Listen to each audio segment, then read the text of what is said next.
You are listening to the Crazy Town Podcast, Season 1, Episode 2. Today we'll be discussing urinal etiquette, the importance of security guards, and a Folger's coffee commercial about incest. All that and more today on the Crazy Town Podcast. Bunyan, take three!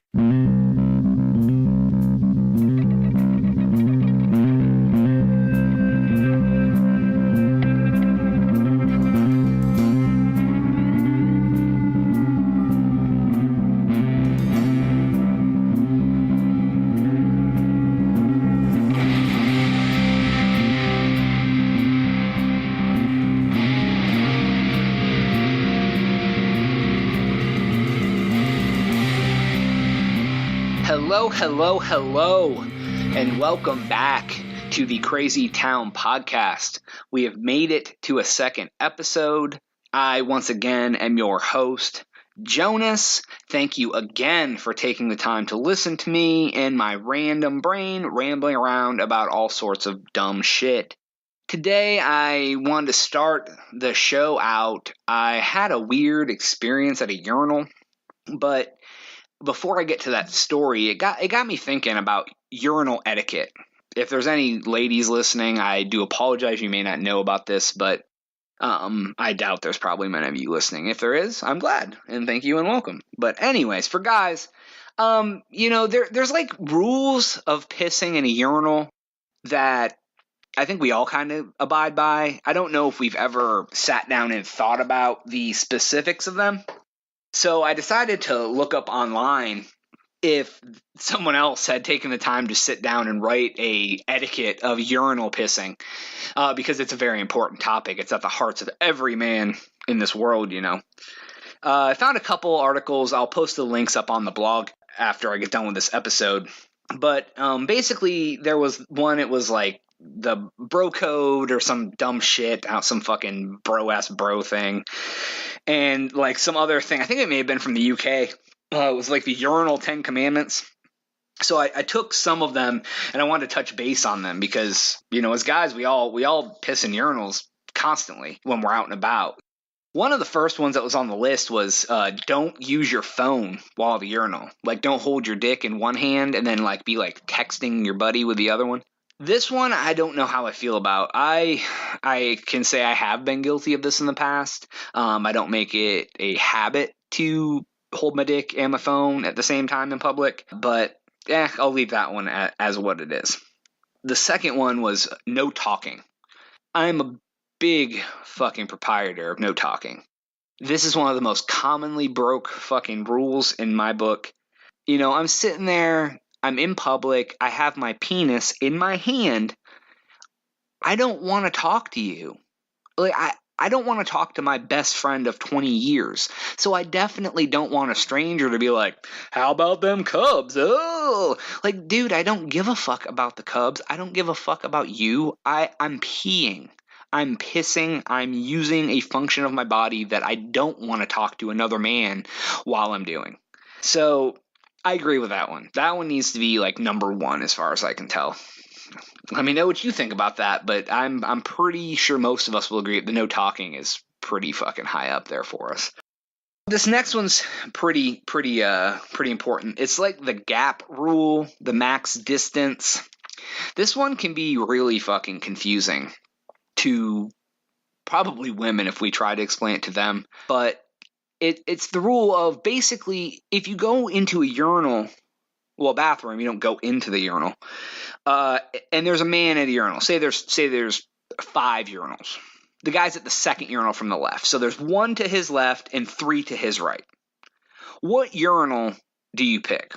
Well, first off, the man should be at the first urinal, the first one. So they'll leave 4 open to his right. But let's not talk about that. So you don't go right next to a man holding his dick if there's an option to go farther. So you automatically throw out the 1 to his left and the 1 to his right. I mean, that just gives him space to hold his dick in peace while he's trying to pee. So now I could go the third one down from him, or the one on the end. So I mean, either one. But basically, I think what they're trying to get to on this rule is you don't get right next to a dude while he's pissing. I don't care if it's your brother or your best friend forever. You don't walk up to him while he's pissing and be like, and stand right next to him, especially when there's other places that you can go. Now, the fourth one was get close to the urinal. So basically, when you're going to the urinal, I mean, you don't want to stand back so far that the guy can just see your dick if he just happens to glance in that direction. So down the road, I'm going to get to another one. I'm sure I'll touch base on it now. It's don't peek. I mean, basically everybody knows this. You don't look at the guy's dick while you're pissing. No matter how much, for whatever gay reason you want to look over at somebody, you don't look down. Don't look at their dick. It just is what it is. But if the man is standing like a foot and a half away from the urinal, that almost throws that other rule out the window because you can't. I mean, he's not even trying to protect it. He just has it out in the open. So you got to be close enough that other people can't see your dick by accident, like at the normal like ocular fucking vision cone from your head. But you also, there's another part to this. You got to watch out for splashback. What splashback is, and I think we've all been there, we got a little too close to the urinal, and when we pee, it fucking hits the back of it and splashes back on our clothes, which is fucking disgusting. But I think we've all been there. You get a little too close, you're a little too fucking uncomfortable, or whatever the reason is, you get a little too close, then you end up with piss on yourself, which is nobody's fucking friend. That is where I stand on that. I think that's a pretty fair rule. No singing, humming, or grunting. Nobody wants to hear you fucking moan. Like, oh, God, I had to pee so bad. Yeah, bro, I did too. That's why I'm in the bathroom. Like, I don't need you to fucking moan, grunt. I don't need you in there singing fucking your favorite Twisted Sister song from the 80s or any of that shit. Just get in there and piss, shut your fucking mouth, wash your hands, and get out. Okay? So another one was no small talk. Kind of fits in with talking. Like, so I mean, definitely don't talk about anything important, but don't just chit chat, dude. No one expects it from you. Don't fucking do it. Then we move into don't overdo the shake. Now, I think you may have all heard the phrase before. If you shake it more than twice, you're playing with it, or shake it 3 times, you're playing with it. That's pretty true. I mean, you can shake it off, but you don't want to like beat it back and forth on your legs. I mean, you are in public. There are other dudes around. I mean, just shake it out, but don't fucking stand there like you're fucking trying to win a gold medal, man. You're just trying to fucking shake the piss out your dick so you don't dribble in your pants. Couple other little ones like don't spit in the urinal, which I don't know. I mean, whatever. And then, then my favorite, don't pull your underwear all the way down to your ankles. So I don't think anyone does this. I had a kid in my first grade class. I clearly remember every time we walked into the bathroom, he would just drop his fucking trousers. Bam. Didn't give a fuck in the world. You turn the corner, bare ass hanging out. Fucking, he's not close to the toilet. It's like fucking just like all out for the world to see. I think that's more of a kid thing. But as an adult, especially, don't go in the fucking urinal and drop your pants to the ground. Nobody wants to see your ass while you're at the urinal. Period. The end. Those are a couple of the rules. I mean, let me know what you think about those. I think most of them are pretty legit. I mean, you can always hit me up, thecrazytown.com. You can also hit me up at crazytownpodcast@gmail or on Twitter at thecrazytownpod. Any of those, hit me up. Let me know what you think about those, whatever. But to my story now. So I live in a pretty big city. Probably like top 10, 12 cities in the country.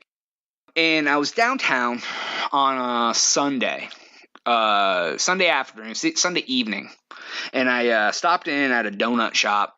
They have a crazy donut shop. They have all sorts of crazy shit. But so I had to take a piss, and I go into the bathroom, and I'm the only one in there when I walk in. It's a small bathroom. There's like 2 urinals in a stall. So I go in, and I'm just standing there pissing, and this like little kid walks in. Probably, I don't know, 5 years old. So I'm standing there peeing, and he comes up to the urinal next to me. And just luckily, it's one of those situations where it has like the lower urinal for the little kid. Don't know why it's there. Downtown fucking city. So I'm standing there. I'm doing my thing. I'm staring. I'm following all the rules. I'm close. I'm not looking, doing whatever. And all of a sudden I hear, "Hi, what's your name?" And I'm like, oh God, I'm going to fucking jail. So I'm standing there, I have my dick in my hand, and there's a 5-year-old kid talking to me about what my name is. And I go, hi, I'm Jonas. What's your name? And he goes, hi, I don't know, fucking Stevie or whatever. I don't know. I didn't pay attention. And I go, oh, cool. Hey, yeah, all right. And then I go back to peeing, whatever. Then the kid's like, what's your favorite color? And I'm like, oh my God, I'm seriously going to get fucking arrested. This kid's mom's going to come in here, and me and him are going to be talking with our dicks in our hand, and it is not going to be good. And I'm like, I don't know, black. Black's my favorite color. And he's like, oh, I like fucking silver or green or some shit. And I go, oh, cool.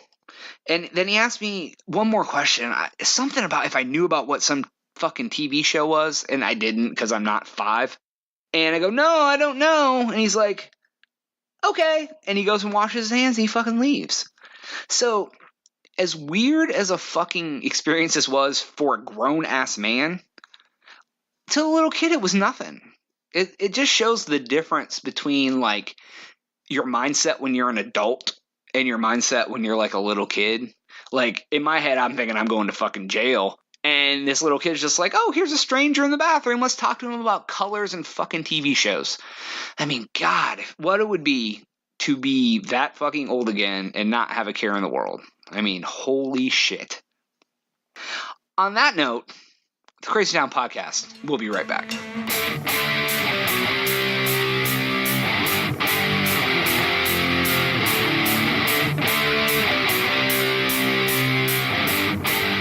Welcome back, everybody, to the Crazy Town Podcast. I noticed the other day when I was going to work that they have like a gate at the front. There's like a security guard that sits there. And, you know, I know that security guards are important to our society, kind of. Like, I know a lot of them only have like a flashlight or like a fucking walkie-talkie or whatever, but I mean, they do provide a basic, I guess it would be basic simulation of security, and they have a great narking ability. They can let you know some danger is about to happen or tell you that you're doing something you shouldn't be doing real quick. Yeah, real good at that. I mean, they're basically like professional fun stoppers and tattletales if you think about it. They really have no other job than to make sure you're not doing something that they think you're not supposed to do, or let everyone know that something bad is happening. They don't really stop it, but they're real good at letting you know what's happening. Like, hey, you can't be over there, or hey, you can't smoke there, or hey, everybody, the bank robber's here. I mean, whatever. I mean, it's not. It's like, I don't even know. It's fucking weird, man. But some security guards are way too fucking old. Like, I don't have anything at all against old people. Like, I mean, I'm not old, but I mean, eventually I'll be old. And I like old people. I like people with gray hair. I like people that have a lot of life experience. They can tell you a ton of cool shit. If you sit down and talk to like a 65-year-old dude, sometimes if they still have their wits about them, sometimes they have a lot of really cool shit to talk about. But you shouldn't be a security guard. Like, they should have to take like a basic fitness test. Like, you can get up and down out of your chair 10 times in an 8-hour shift and not fucking hurt yourself. I mean, police have a fitness test. I mean, to be a cop, you can't just like fucking originally eat fucking whatever you want and whatever. Now, as time goes on, I mean, there's a lot of out of shape cops, right? But to get into the fucking academy, you gotta like be fit. You can't like, you gotta like run and do push-ups and shit. And I'm not even saying a security guard needs to run and do push-ups, but like, you can like walk without getting winded. That would be a good one. That would be really good. You can't rip your skin off your arm like wax paper. I'm sorry, that was a little over the top, but you get what I mean. Like, you need to have some sort of like ability to function as a person. Now, I'm not trying to compare real police to security guards. No offense, no way, shape, or form. I mean, I respect the police. They have a really hard fucking job that I wouldn't want to do. But basically, I think a good rule of thumb is that, like, if I could punch you in your rib cage and break your ribs into your lungs just from the brute force of my fucking hand, you shouldn't be a security guard. I mean, I don't think that's a bad stipulation. I mean, some of these guys you look at, you could fucking like toss them a softball and you'd break their fucking hand. I mean, like, they're so old. They were alive like when Cleopatra was. It was like their fucking prom date or something. But anyways, back to my fucking thing. So, like, I go to work and they have this lady at security guard. It's like this chubby old black lady with this giant gray afro. Like, what the fuck is she gonna do if shit pops off?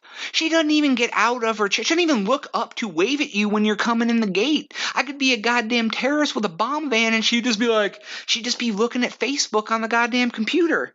I mean, like, if she tried to do anything, what is she gonna do? Hyperventilate the perp into submission? She's gonna breathe on him real heavy and fast? Maybe she just ate some fucking garlic?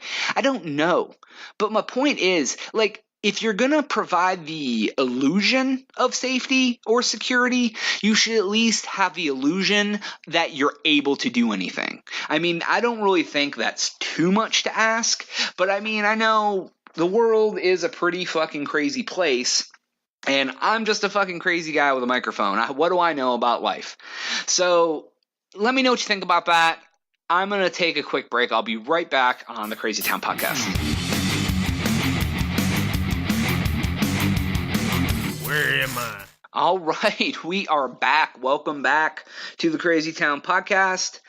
I'm going to talk about this commercial I saw online the other day. Now, I'm pretty sure this is an old commercial. I don't know how the fuck I missed this. I think it's like quite a few years old, like 2009 or something. I mean, fuck. I don't know. And maybe you've heard of it, maybe you haven't. If you haven't, great. I'll post the GIF image. I'll post not the GIF, I'm sorry, the fucking YouTube videos of like the commercial and the extended cut parody that I found that I think are fucking hilarious in like the most wrong way possible. So you can check them out. So basically, there's this Folgers commercial, and it is like the epitome of fucking brother sister incest. Like, so let me give you a breakdown of the real commercial. So like this brother, he has like a stocking cap on. He's all like, fucking, he knocks on the door and fucking the sister answers. And he says something all fucking, witty, like, oh, I must have the wrong house. Like, it just starts out like a fucking porno. And she's like, oh my God, it's brother. And like, she gives him a fucking hug and talks about, she's like, I missed you so much. And like, they like walk into the kitchen. And she's like, I stayed up all night waiting for you. And I don't know how this fits, but his response is something like, oh yeah, it takes a long way to get here from Africa. Like, Africa? Like, what the fuck were you doing in Africa, dude? Like, why is that relevant? Why couldn't you just say, yeah, my flight got delayed? Like, how is being from fucking Africa any more relevant to this 30-second commercial than you being anywhere else? Or, I got off work late. Oh, that drives a bitch. Anything but Africa. That's what they choose. Mind you, they're two of the whitest fucking people I've ever seen. So he comes in and he like sniffs the coffee pot in this weird fucking way. I don't know who does that. And that's where you see the Folgers can. And you're like, ooh, I like Folgers. And so does this guy. And he's from Africa. So like he comes in the kitchen or whatever. And like she jumps up on the fucking the fucking island in the center of the fucking kitchen. Like she jumps up on the thing like a little girl talking to her dad. And he's like, here, I brought you something. And he hands her like this little box. I don't know. It's like, I don't know, 4x4x4, it's like a little square, has a bow on top. And like, they both like kind of like cheesily grin at each other like, ooh, hey, I'm so glad you're here. And then she grabs the fucking bow off the box, puts it on his shoulder and goes, you're my present this year. And then it's like, Folgers, coffee for da-da-da-da-da-da. And who the fuck says that their brother is their present? In the way she said it wasn't just like, oh, I'm happy you're home. I'm glad you're here. That's all I need. It was like fucking totally with undertones of like incestual banging going on. So like, and I'm pretty sure like from what I found when I did a little bit of research on this, like I'm pretty sure everyone thought it was a fucking crazy incest commercial back in the day. But So what I found, like how I originally came across this, I came across a GIF image online that was like it had like all the words of a parody like underneath it, and I went and found the actual commercial, parody commercial online. I'll put it up on the blog for everybody. So basically, at the beginning's the exact same. So then it shows like she's like, "Oh, you're my present this year," and then like it like shows like the parents busting in the kitchen, and like the fucking brother or sister are like fucking forehead to forehead, like like gazing into each other's eyes, and the fucking so like the dad's like, "What are you doing here? You need to leave," or maybe the mom said it or something, and he's like, "We know you're trying to fuck your sister." And they talk about how they sent him away to Africa for a reason. Now, this is legit. Like, that would really tie in why the fucking brother was in Africa. Like, his parents sent him there because him and his sister would try to fuck all the time. Like, it's just a weird fucking situation. So then they're standing there for a second, and then all of a sudden the brother goes, "Yeah, we're fucking." And, like, the parents just, like, lose it. Like, the mom's like, "Oh, my God, my babies are banging." And the dad's like, "You son of a bitch." And, like, he's like, "What's in the box?" And so it immediately reminds me of, like, fucking Seven, where he's like, "What's in the box?" And it's, like, his wife's fucking head. So, like, he's doing kind of something like that. And he grabs the box, and she's like, "No, it's my present. He's my present this year." And fucking, so, like, the dad opens it, and it's a fucking wedding ring. And then the brother gets down on one knee, like, in this whole moment of chaos. And he's like, "Sister, we have so much in common because we've grown up together," or some fucking thing. And like then the dad like tackles him on the floor like in the middle of this and like starts like hitting him, and the mom's like, "No," and the sister's like, "Get off him, he's my dick." And like the mom grabs her and she's like yanking her away from this whole situation, and like the last thing you fucking see is like the sister screaming like in those like one of those end of the movie screams. She's like, "I just want to fuck my brother." And that's like Folgers. Brings family closer or some fucking dumb shit. I don't know why I find this shit so fucking funny. Because incest is really fucking gross. But for some reason, it's fucking hilarious. You really have to come check this shit out on the blog. We'll have the links up there for you. And since we're on such a high note, I guess that's a great place to wrap everything up for today. Episode 2, finally fucking done. Had a lot of fun with this one. Had some fucking weird topics that I enjoyed talking about. Who doesn't like fucking incest, old people, and urinals? But I do, again, want to thank everybody for listening. I very, very much appreciate it. Like, as much fucking retarded joking as I do, I really do appreciate you guys taking the time to listen to this. If anyone's made it through the second edition, please like this on SoundCloud or share it or fucking repost it or anything else. I really, really much would appreciate that. Once again, if you want to email me, crazytownpodcast@gmail.com. Our Twitter is @thecrazytownpod, not podcast, just @thecrazytownpod. The website for these podcasts is thecrazytown.com. Once again, thecrazytown.com. And of course, on SoundCloud, you can see us at soundcloud.com/thecrazytownpodcast. Thank you so much. I hope to have another episode up very soon, and I hope everyone has a great weekend and life, and I am out.